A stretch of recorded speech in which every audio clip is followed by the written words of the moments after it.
Nanti saya mau bertanya tadi, setiap kali pada saat memohon sila itu Bante, Ya, ya. memohon sila okasa itu, Ya. saya beberapa kali ingin bertanya tapi belum sempat. Jadi pagi ini saya teringat saya itu masalahnya atas sila hari ini Bante. Oh, ya bagus. Sadu, sadu. Ya. Jadi pada saat orang membacakan okasa itu saya tidak boleh ikut diam aja atau bagaimana Bante? Karena ya saya sering mau bertanya, tapi kesempatan ini baru saya ingat lagi, jadi saya ingin bertanya langsung, Bante. Terus yang kedua, Ya, Bante. Yang ya. kedua itu, kenapa Bante kan tinggal di Singkawang, Bante ya, sekarang ya. Ya, ya, ya. Singkawang itu menurut saya itu umat Tionghoanya begitu banyak sekali. Sama dengan Ya. di daerah Palembang sini. Kalau Hmm. umat Tionghoa itu begitu mengagungkan di kelenteng, Bante ya. Hmm. Pada saat cap gome atau apa rame bener. Tapi kalau di wihara Hmm. kita itu kalau sama Maga Puja atau Waisak itu nggak begitu rame, Bante. Apa yang membuat daya tarik mereka itu, Bante? Saya itu bingung sampai sekarang, Bante. Nah itu Ya, terus yang ketiga lagi nggak apa ya, Bante? ya, nggak apa-apa. Ya, boleh. Cuma nanti moderator tolong ingatkan saya ya poin-poinnya. Ya, ya, Tadi saya silakan. tadi saya melihat rupang dari Dhamma Cakra yang tadi di gambar pertama itu ada rupang Budanya warna putih, Bante. Warna putih. Hmm. Nah, mungkin Bante bisa menjelaskan saya kenapa rupang-rupang itu sering menunjukkan apa uh, maaf dulu sebelumnya kalau saya agak omongan kasar Bante, menunjukkan apa payudalanya gitu Bante. Kenapa? Nggak, Ya, menurut saya nggak mungkin Sang Buddha masa lampau itu memperlihatkan payudara. Kenapa? Itu seni atau apa Bante? Tolong jawabkan supaya saya agak bingung dalam hal ini Bante. Terima kasih Bante. Terima kasih Bante. ya, ya. Baik. Untuk pertanyaan pertama, jadi kalau misalnya ada umat yang menjalankan atas sila pada hari itu, padahal pada saat itu juga ada permohonan Pancasila Buddhis. Kadang-kadang ya, eh, kadang-kadang ada biku yang waktu memberikan sila, dia mengetahui ada umat yang menjalankan atas sila, dia juga sekaligus memberikan atas sila. Jadi maksud itu gini, pada saat umat minta sila, kan ada disebut okasa aham bante saya kok Pancasila. jadi lupa. Ya, ada menyebutkan Pancasila. Pancasila. Waktu itu jangan menyebutkan Pancasila, tapi atas sila. Kalau bikunya mau kasih atas sila juga ya. Lalu waktu Panatipata kan sama. Lalu Iya. Adinadana sama. Nah, waktu kami Sumicacara, bikunya sebutkan dulu kami Sumicacara, lalu setelah itu Abrahmacharya. Nah, waktu menyebutkan kami Sumicacara, yang menjalankan atas sila jangan ikut. Yang ikut hanya waktu Abrahmacharya baru ikut. Begitu juga Musafada semua bisa ikut, Surameraya semua ikut, lalu yang Pancasila diam. Lalu yang atas sila lanjut ke Wikala Bojana, Nacagita, dan Ucasayana, Mahasayana. Tapi ada juga yang bikunya itu tidak memberikan atas sila, hanya Pancasila. Jadi waktu itu ya umat yang menjalankan atas sila sebaiknya diam saja. Ya. Nah, lantas bagaimana untuk supaya dia bisa Karena kalau kita menjalankan atas sila itu juga sebetulnya setiap hari harus melakukan adithana. Adithana itu bahwa dia harus menerima sila juga. Jadi cara menerima sila bagi mereka yang mau menjalankan atas sila ada tiga cara. Satu, kalau ada memungkinkan untuk minta sila kepada biku, minta sila kepada para biku. Kalau tidak memungkinkan, misalnya di tempat kita tidak ada wihara, tidak ada biku, atau rumah jauh dari wihara, atau kita tidak sempat ke wihara karena mau buru-buru ke kantor, oke, kita ambil sila sendiri saja. Ambil sila sendiri juga ada dua cara. Satu adalah kita membaca atas sila itu, ayat-ayat atas sila itu satu-satu. Panatipata, Weramani, Sikapa, dan Samadhyami, Adinadana, Weramani, Sikapa, dan Samadhyami, dan seterusnya. Itu adalah mengambil sila sendiri secara rinci. Kemudian ada lagi mengambil sila sendiri secara ringkas. Misalnya kita buru-buru mau ke kantor nih, wah kita bangunnya agak telat, ya, lalu buru-buru mau ke kantor, ya. Sebelum makan, sebaiknya sebelum makan kita sudah ambil sila. Jadi sebelum makan, kita ini dulu bertekad di dalam hati. Hari ini saya mau menjalankan atas sila. Sudah selesai adik kanannya, ya. Jadi itu adalah mengambil sila secara ringkas. Ya, sekalian mungkin saya ini, kalau misalnya dalam hari itu, pada hari itu waktu sore misalnya, kita lupa waktu lewat meja makan yang tersaji misalnya ubi goreng, itu makanan sayang saya langsung makan, sudah telan baru teringat, hari ini saya menjalankan atas sila. Nah, itu kan berarti sudah melanggar atas sila. Nah, kalau sudah melanggar atas sila seperti ini, maka kita tidak usah langsung batal, ya, tidak perlu batal pelaksanaan atas silanya, kita hanya perlu memperbaharui, ya, atas sila kita, yaitu bertekad kembali untuk menjalankan atas sila, ya. Tapi jangan sering lupa-lupa, ya, jangan sering lupa atau jangan sengaja lupa. Ya, itu untuk pertanyaan pertama. Sekarang untuk pertanyaan kedua, apa ya? Tentang perayaan Cap Gome di Singkawang tuh ramai sekali. Sama patung Buddha yang mana dulu? Patung Buddha ketiga. Patung Buddha ketiga. Oh, patung Buddha yang ketiga. Oke. Memang untuk daerah Kalimantan Barat, menurut statistik, kalau bukan nomor 2, itu nomor 3 paling banyak umat Buddhanya di Indonesia. Itu menurut statistik tahun 2010. Waktu itu sensus penduduk. Jadi hasil sensus penduduk, kalau nggak salah, itu nomor 2 atau nomor 3.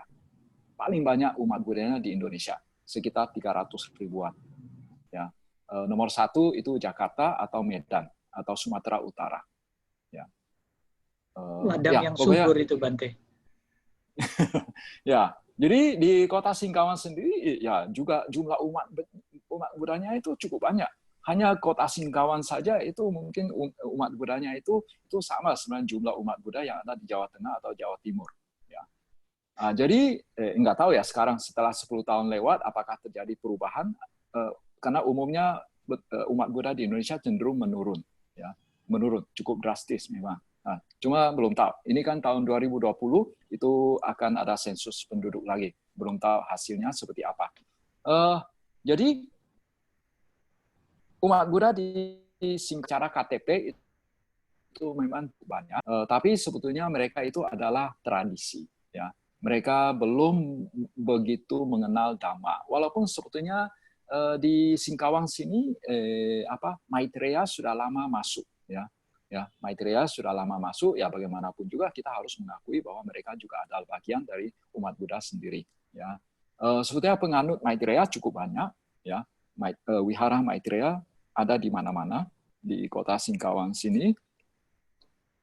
Cuma yang ajaran Theravada itu baru ada satu wihara, dan umat yang datang ke wihara untuk kebaktian, terutama yang orang dewasa, itu sangat sedikit, ya. Banyak faktor. Satu, ya mungkin bikunya yang kurang aktif untuk mengajarkan Dhamma kepada penduduk di kota Singkawang. Lalu yang kedua, ya mungkin karena bagi kaum yang orang tua itu biasanya itu agak sulit untuk ini kebanyakan ya agak sulit untuk menerima hal-hal yang baru, ya, menerima hal-hal yang baru kecuali kita bisa melakukan pendekatan secara khusus. Nah, pendekatan secara khusus ini ya saya juga sendiri juga belum menemukan caranya. Jadi oleh karena itu di Singkawang sini kita lebih banyak menekankan ke anak-anak. Kalau anak-anak lebih mudah. Kalau anak-anak sekolah minggunya di sini cukup ramai. Ya, sekolah minggunya itu kalau hari Minggu ya hari Minggu itu kebaktiannya itu bisa sampai 4 sesi. Jadi jam 7 sampai jam 8 TK, 8, 9 SD, 9, 10 SMP, 10.30 sampai jam 12 itu SMK. Ya, ya itu cukup ramai. Jadi oleh karena itu kita lebih menitik beratkan ke anak-anak karena mereka lebih mudah untuk menerima hal-hal yang baru. Ya, ini sedikit tentang apa yang terjadi di kota Singkawang. Kemudian yang terakhir, patung Buddha. Patung Buddha itu sebetulnya muncul sekitar ratusan tahun setelah Sang Buddha wafat. Jadi awalnya itu ketika Sang Buddha wafat, atau mungkin bahkan waktu Sang Buddha masih hidup saja, itu ada ketika Sang Buddha sedang tidak berada di tempat, ya umatnya, umat awamnya sangat merindukan Sang Buddha. Ya, jadi kadang mereka ini misalnya biasanya yang paling lazim dulu itu adalah pohon bodhi. Jadi pohon bodhi itu mereka kalau mereka mau memberikan penghormatan kepada Buddha, itu pohon bodhi yang dihormati, ya, karena itu sebagai simbol keberadaan Sang Buddha, itu simbol dari pencerahan, ya. Jadi awalnya hanya belum ada patung Buddha, lalu di candi-candi juga seringkali kalau untuk menggambarkan hadirnya Sang Buddha itu ukiran pohon bodhi atau ukiran cakra. Nah, ukiran cakra itu juga melambangkan kehadiran Buddha. Atau kadang-kadang juga 3 permata atau 3 cakra itu sebagai lambang kehadiran Buddha. Ya, kadang-kadang juga cetia, ya, itu sebagai lambang kehadiran Buddha. Lalu ratusan tahun setelah itu baru mulai muncul patung Buddha. Kalau nggak salah 100 Masehi, ya. Tahun 100 Masehi, waktu itu patung Buddha muncul dalam waktu yang hampir bersamaan di 2 tempat. Satu di daerah yang namanya Gandhara. Sayang saat ini saya tidak bisa, saya sebetulnya punya slide-nya. Nah, jadi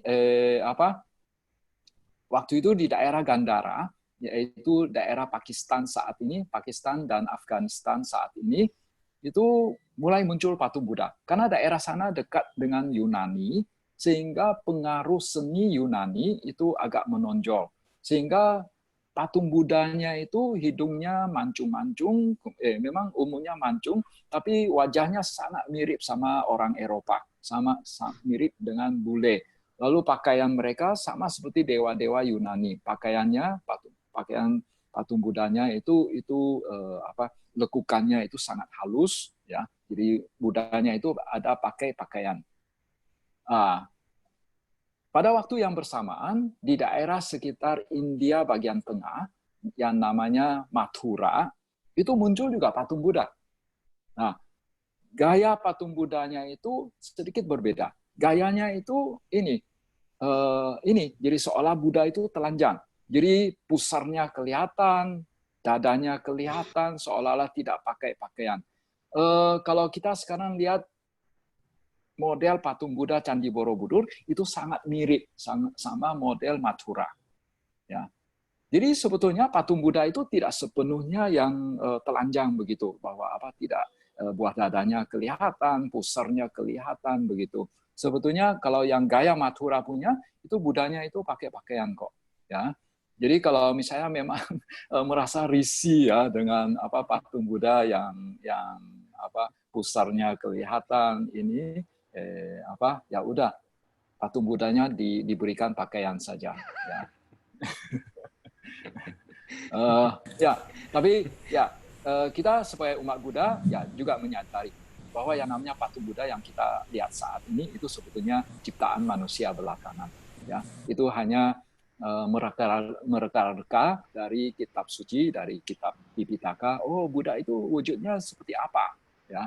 Kemudian juga dikatakan kan Buddha memiliki 32 lakhana, 32 ciri utama begitu ya.